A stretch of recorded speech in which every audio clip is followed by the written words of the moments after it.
अब हम आपको उस भारत विरोधी कट्टरपंथी गैंग के बारे में बताना चाहते हैं जिसने पश्चिम बंगाल की धरती पर अलगाववाद के विचारों को अंकुरित करना शुरू किया है। ये तस्वीरें आप सबको याद होंगी जब बांग्लादेश में हिंसक छात्रों के एक समूह ने पूर्व प्रधानमंत्री शेख हसीना की सरकार का तख्ता पलट किया था। इस आंदोलन के बाद बांग्लादेश में प्रदर्शनकारी छात्रों का एक संगठन बना जिसे जुलाई योद्धा संसद कहा गया। लेकिन अब बांग्लादेश का यही संगठन पश्चिम बंगाल में बीजेपी की जीत के बाद ममता बनर्जी से यह अपील कर रहा है कि वो इन चीजों को स्वीकार करने से इनकार कर दे और पश्चिम बंगाल को एक स्वतंत्र राष्ट्र घोषित कर दे। सोचिए, जिस बांग्लादेश का निर्माण भारत की मदद से हुआ, उसी बांग्लादेश की धरती से भारत को तोड़ने की खतरनाक साजिश रची जा रही है और उस साजिश के पीछे वही कट्टरपंथी हैं जिन्होंने शेख हसीना की सरकार को गिराया था। सुनिए, ये सिर्फ एक बयान नहीं है बल्कि ये भारत के खिलाफ वैचारिक मिलावट है जिसमें पाकिस्तान से लेकर खालिस्तान तक सबके हाथ सने हुए हैं। आप याद कीजिए, फरवरी 2021 में खालिस्तानी आतंकवादी गुरवंत सिंह पन्नू ने ममता बनर्जी और महाराष्ट्र के तत्कालीन मुख्यमंत्री उद्धव ठाकरे को इसी तरह की चिट्ठी लिखी थी और इस चिट्ठी में उसने कहा था कि ममता बनर्जी और उद्धव ठाकरे के लिए भारत में कुछ नहीं बचा है, उन्हें तुरंत अपने राज्यों को भारत से तोड़कर अलग देश बना लेना चाहिए और अगर ये दोनों नेता ऐसा करते हैं तो ये खालिस्तानी उनके देशों को दुनिया में मान्यता दिलाने की कोशिश करेगा। सोचने वाली बात यह है कि जो बात पाकिस्तान के टुकड़ों पर पलने वाले गुरवंत सिंह पन्नू ने 2021 में कही थी, वही बात आज 2026 में शब्दशः बांग्लादेश में बैठा एक ऐसा कट्टरपंथी बोल रहा है जो हिंसा के जरिए बांग्लादेश में तख्ता पलट करा चुका है। हैरानी की बात यह है कि भारत में चुनाव सिर्फ पश्चिम बंगाल में नहीं हुए हैं और सत्तारूढ़ पार्टी सिर्फ पश्चिम बंगाल में नहीं हारी है, केरल में भी सत्तारूढ़ लेफ्ट की हार हुई, वहां कांग्रेस गठबंधन को जीत मिली और इसी तरह तमिलनाडु में भी सत्तारूढ़ डीएमके की हार हुई और वहां भी चुनाव कराए गए हैं और विजय सबसे बड़ी पार्टी बनकर उभरे 108 सीटों के साथ। लेकिन इन कट्टरपंथियों का निशाना सिर्फ पश्चिम बंगाल है और इसीलिए है क्योंकि प्रधानमंत्री मोदी ने कहा है कि पश्चिम बंगाल में बीजेपी सबसे पहला काम ये करेगी, वो घुसपैठियों को बाहर निकालने के लिए पहले बॉर्डर फेंसिंग करेगी और फिर घुसपैठियों को निकाला जाएगा। और घुसपैठिए आए कहां से हैं? बांग्लादेश से, जो पश्चिम बंगाल को भारत से तोड़ने की बातें कर रहा है।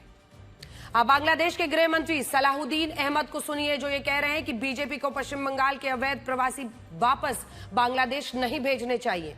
यानी अभी तो सरकार भी नहीं बनी और घुसपैठियों की वापसी से बांग्लादेश अभी से खौफ में चला गया है और इसके पीछे कारण क्या है वो भी आपको बताएंगे, लेकिन पहले ये सुनिए।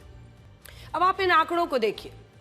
साल 2016 में केंद्रीय मंत्री किरेन रिजिजू ने राज्यसभा में बताया था कि भारत में घुसपैठियों की संख्या है 2 करोड़ या उससे ज्यादा। इनमें भी ज्यादातर घुसपैठिए बांग्लादेश के हो सकते हैं और चिंता की बात यह है कि बांग्लादेश के घुसपैठिए जिन राज्यों में भारत में आते हैं उनमें पश्चिम बंगाल सबसे ऊपर है।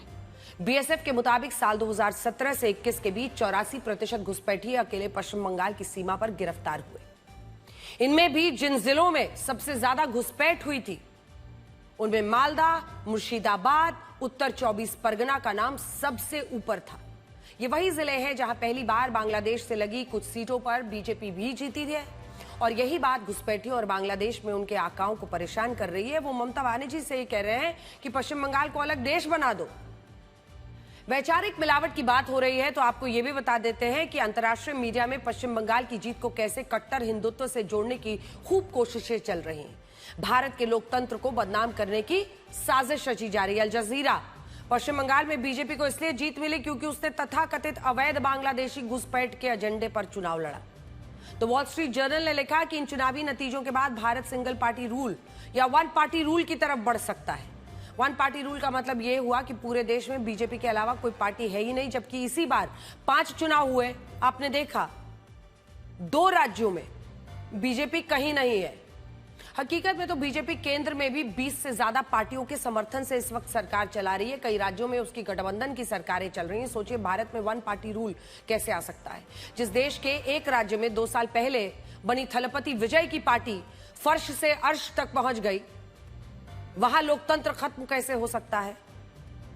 लेकिन यह पश्चिम मीडिया इन नतीजों के जरिए भारत के लोकतंत्र को भ्रामक बनाने की कोशिश कर रही है। अमेरिकी अखबार न्यूयॉर्क टाइम्स ने लिखा कि भारत का विपक्ष कहां चला गया है। उसने लिखा है कि पश्चिम बंगाल की जीत प्रधानमंत्री नरेंद्र मोदी के विपक्ष मुक्त भारत के सपने की ओर एक और कदम है। लेकिन सच्चाई यह है कि 5 राज्यों में जहां चुनाव हुए उनमें केरलम, तमिलनाडु में बीजेपी हारी, विरोध करने वाली जो विपक्षी पार्टियां हैं वो जीती हैं। तो वॉशिंगटन पोस्ट ने भी पश्चिम बंगाल के चुनाव को भारत के विपक्षी दलों के लिए एक बड़ा झटका बताया है और ये लिखा है कि प्रधानमंत्री नरेंद्र मोदी की बीजेपी ने विपक्ष के मजबूत गढ़ पश्चिम बंगाल को जीत लिया है। ब्रिटिश अखबार द गार्डियन का मानना है कि पश्चिम बंगाल में बीजेपी की यह जीत भारत की राजनीति पर गहरा असर डालेगी। उनके मुताबिक ये जीत इसलिए खास है क्योंकि पिछले 15 वर्षों से इस राज्य में एक ऐसी महिला मुख्यमंत्री का राज था जो नरेंद्र मोदी की सबसे बड़ी आलोचक थी। यानी कुल मिलाकर देखा जाए तो अंतर्राष्ट्रीय मीडिया अपनी सुविधा अपने हिसाब से विश्लेषण कर रहा है।